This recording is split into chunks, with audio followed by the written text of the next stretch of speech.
This is Mac OS Ken. Analysts react to Apple earnings, a congressional call to investigate Apple, and tons of new titles in Apple Arcade. It is Monday, the 8th of May, 2023. I'm Ken Ray, and this is news from Mac OS Ken. Brought to you by yours truly and sponsored by HelloFresh, America's #1 meal kit. Go to hellofresh.com/MOK16 and use code MOK16 for 16 free meals plus free shipping. This show is also supported by people like you, patrons through Patreon. Find out more and add your support at patreon.com/MacOSCan. A number of Apple-watching analysts seem to have been bowled over by the Cupertino Company's second quarter fiscal year 2023 earnings last week. The company set a March quarter record for iPhone revenue and a best quarter ever record for services. Those numbers were largely driven by better-than-expected performance in emerging markets. And analysts have taken notice, with many of them raising their 12-month price targets on Apple shares in the wake of last week's call. Apple 3.0 ran down a number of such takes, including one from Goldman Sachs analyst Michael Ng and another from Oppenheimer analyst Martin Yang. They both pointed to strength for iPhone, strength in emerging markets, and strength in Apple services in their notes, with Yang calling out all-time records in the App Store, Apple Music, iCloud, and Apple Pay. Goldman's Ng has a buy rating on Apple shares. He upped his price target on the shares from $200 to $209. Oppenheimer's Yang has an outperform rating on the shares. He raised his 12-month target from $170 to $195. Piper Sandler analyst Harsh Kumar. Overall, we were extremely pleased with the execution by the company in a very tough macro environment. We also note that Apple is excelling in emerging markets, which could be responsible for substantial growth in the near to mid-term. Emerging markets, coupled with services, remain the key areas for growth. Mr. Kumar has an overweight rating on Apple shares. He upped his target on the shares from $180 to $195. Offered without comment, at least by Apple 3.0. KeyBank analyst Brian Nispel kept his overweight rating and upped his price target from $177 to $180. Baird analyst William Powers stayed positive, moving his target from $170 to $180. And Atlantic Equities analyst James Cordwell kept a buy rating on the shares and raised his target from $180 to $200. Though he did not move his needle at all, props to Wedbush analyst Daniel Ives for keeping it colorful. Apple 3.0 noted two write-ups from the analyst, one likening Apple to the Rock of Gibraltar, and another likening it to LeBron James. You gotta love that guy. And he loves Apple. He's got an outperform rating on the company's shares. His price target on the shares is $205. Not part of the earnings reaction, but still on Apple's pep squad is Berkshire Hathaway's Warren Buffett. 9 to 5 Mac had the Oracle of Omaha speaking at his firm's annual shareholders meeting over the weekend. Though he has said repeatedly that he doesn't understand iPhone and other devices made by Apple, he stressed again over the weekend that he does understand consumer behavior and how loyal customers are to Apple.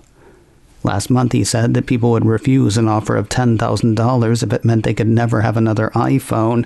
Now he says if the choice was give up a second car or give up an iPhone, they'd give up the second car. Along with the statement that Apple is superior to anything Berkshire fully controls, the piece says Buffett said that Apple is a better business than any owned by Berkshire Hathaway. A pair of House Democrats have asked the National Labor Relations Board to look into alleged anti-union activity at Apple retail. Apple Insider says Representatives Emanuel Cleaver II from Missouri's 5th Congressional District including part of Kansas City, and Sylvia Garcia from the Texas 29th, covering part of Houston, wrote to the NLRB last Thursday expressing concern over Apple's treatment of retail employees. The reps point to seemingly notable issues. One example, an employee at Apple Country Club Plaza in Kansas City was fired for being an average of 1 minute late for their shift. Employees say that was not the kind of thing for which people were fired before talk of union started circulating at the store. They say tardiness was a cover for firing pro-union people. Meanwhile, the piece says in Houston's Apple Memorial City, workers were interrogated about their support for union efforts. Management threatened to worsen working conditions if employees continued to organize. Representatives Cleaver and Garcia have asked the NLRB to open an investigation into the allegations around those two stores. From trouble over something Apple may have done to trouble over something Apple might do, iLounge has the European Union reacting to rumors that Apple might limit data transfer and charging rates via USB-C unless the USB-C cord in question is one of Apple's or made under Apple's MFI plan. It makes sense that that idea would upset the European Union. It was that body that legislated common charging ports for a range of consumer electronics, USB-C being the common tech they chose. Now, a report from a German publication has Terry Breton, industry commissioner in the EU, saying that restrictions like those rumored are unacceptable. Should charging and data transfer rates be hobbled on non-MFI cords, Breton indicates that the EU will prevent iPhone 15 and later sales in member countries. iLounge goes on to say that the EU intends to publish a uniform interpretation of the legislation guide that dictates how smartphones, tablets, and similar devices will have to be charged by a USB-C. HomePod's got a new country to call home. Mac Rumors says Apple launched its relatively smart speaker in Denmark late last week. That's both HomePod Mini and the second-generation full-sized HomePod. Now, I hadn't heard word of any new Mini on the horizon. Apparently, Mac Rumors had, though that site now sees that talk as dead. The launch of the HomePod Mini in Denmark likely rules out a second-generation model of the speaker launching in the near future, according to the report. It turns out recent firmware updates for Beats and AirPods did something pretty important. iDownload blog says Beats firmware update 5B66, released last week, and AirPods firmware update 5E133, released last month, address an authentication issue that could have hijacked your headphones. According to an Apple support doc on the updates, when your headphones are seeking a connection request to one of your previously paired devices, an attacker in Bluetooth range might be able to spoof the intended source device and gain access to your headphones. Two bits of weirdness around this story. First, that firmware update for AirPods is not the most recent update for the stoppers. That was 5E135, also released last week, and about which we know nothing. The other weird thing, even when the issue fixed is a security issue, there's still no direct way to prompt firmware updates for Apple's wireless headphones. According to iDownload blog, updates to AirPods and Beats products are downloaded and installed automatically when the headphones are connected to an iPhone, iPad, or Mac. There is no way to force an update manually, and automatic updates may take days or weeks. That said, the piece says you can take your headphones to an Apple store to get the latest firmware. Of course, why would you do that unless you knew there was a security issue, which Apple will apparently not tell you about for about a month? Puzzling, if nothing else. More news in a moment, but first a word from HelloFresh, America's #1 meal kit and sponsor of today's show. How many times have you tried a new recipe only to find out you do not have one ingredient that you need? Or how many times have you bought one ingredient for a recipe, made the recipe one time, then had a jar of something you eventually had to throw away? Neither will happen with HelloFresh. Not only do they include easy-to-follow recipes, but ingredients arrive pre-proportioned and easy to prepare in just a few steps. If you're working a special diet, HelloFresh has you covered. From fit and wholesome to pescatarian to vegetarian, they've got a meal plan for you, and you can swap out proteins and sides when you want. For me, the quality of the ingredients was top-notch, and the flavor combinations were fantastic. Try it and see. Go to hellofresh.com/MOK16 and use code MOK16 for 16 free meals plus free shipping. That's hellofresh.com/MOK16 and use code MOK16 for 16 free meals. Don't miss this great offer on America's #1 meal kit. Get free shipping and 16 free meals with code MOK16 at hellofresh.com/MOK16. If you haven't looked lately, there is a slew of new titles in Apple Arcade. VentureBeat says Apple slotted 20 new offerings into its subscription gaming service last Thursday, May the 4th. Amazingly, none of those were Star Wars games, though there is plenty of recognizable IP. Titles with names you know include TMNT Splintered Fate, Cityscapes Sim Builder, Disney Coloring World Plus, Disney Getaway Blast Plus, Disney Spellstruck, and Temple Run Plus.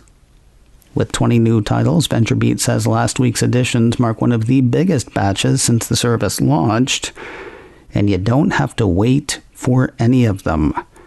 While such announcements generally lead to games trickling in over ensuing weeks, all of the new titles are in Apple Arcade right now. Ed Sheeran is kicking off Season 2 of Apple Music Live this week. Mac Rumors says the singer will perform his latest album, Subtract, in a performance that will be available to Apple Music subscribers as well as subscribers to Apple TV+. Happening at London's Hammersmith Apollo Theatre, or the Eventum Apollo Theatre, depending who you ask. The initial stream is scheduled for this Wednesday, the 10th of May, at noon Pacific, 3 p.m. Eastern. I think that makes it 11 p.m. in London, which makes me wonder whether this thing is happening live. Either way, an on-demand stream should be available for Apple Music and Apple TV Plus subscribers about an hour after the initial stream. Mac Rumor says behind-the-scenes footage and a set list will also be available in the Shazam app after the show. And finally today, while the writer's strike may hinder current and future productions for Apple TV+, stuff that is already in the can will find its way out. To that end, Apple has offered a first look and set a premiere date for the Idris Elba series, Hijack. Apple's press release on the series says, told in real time, Hijack is a tense thriller that follows the journey of a hijacked plane as it makes its way to London over a 7-hour flight, and authorities on the ground scramble for answers. Elba will star as Sam Nelson, an accomplished negotiator in the business world who needs to step up and use all his guile to try and save the lives of the passengers, but his high-risk strategy could be his undoing. The Good Wife's Archie Punjabi also stars. Apple says Hijack is the first series to debut from Elba's first look deal with Apple TV Plus and his Green Door Pictures. The first 2 episodes of the 7-episode series hit Apple TV Plus on Wednesday, the 28th of June.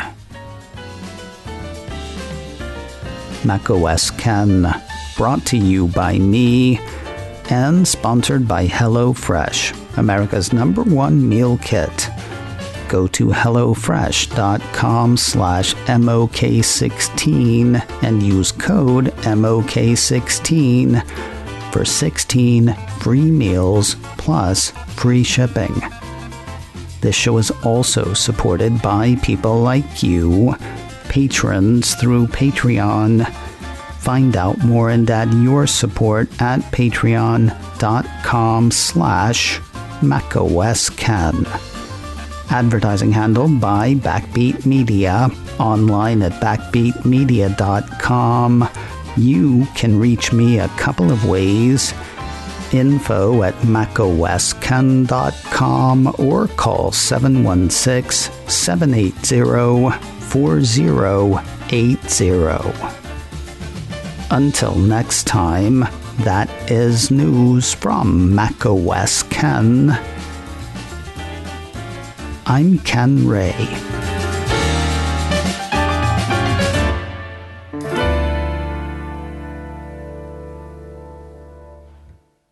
Ciao.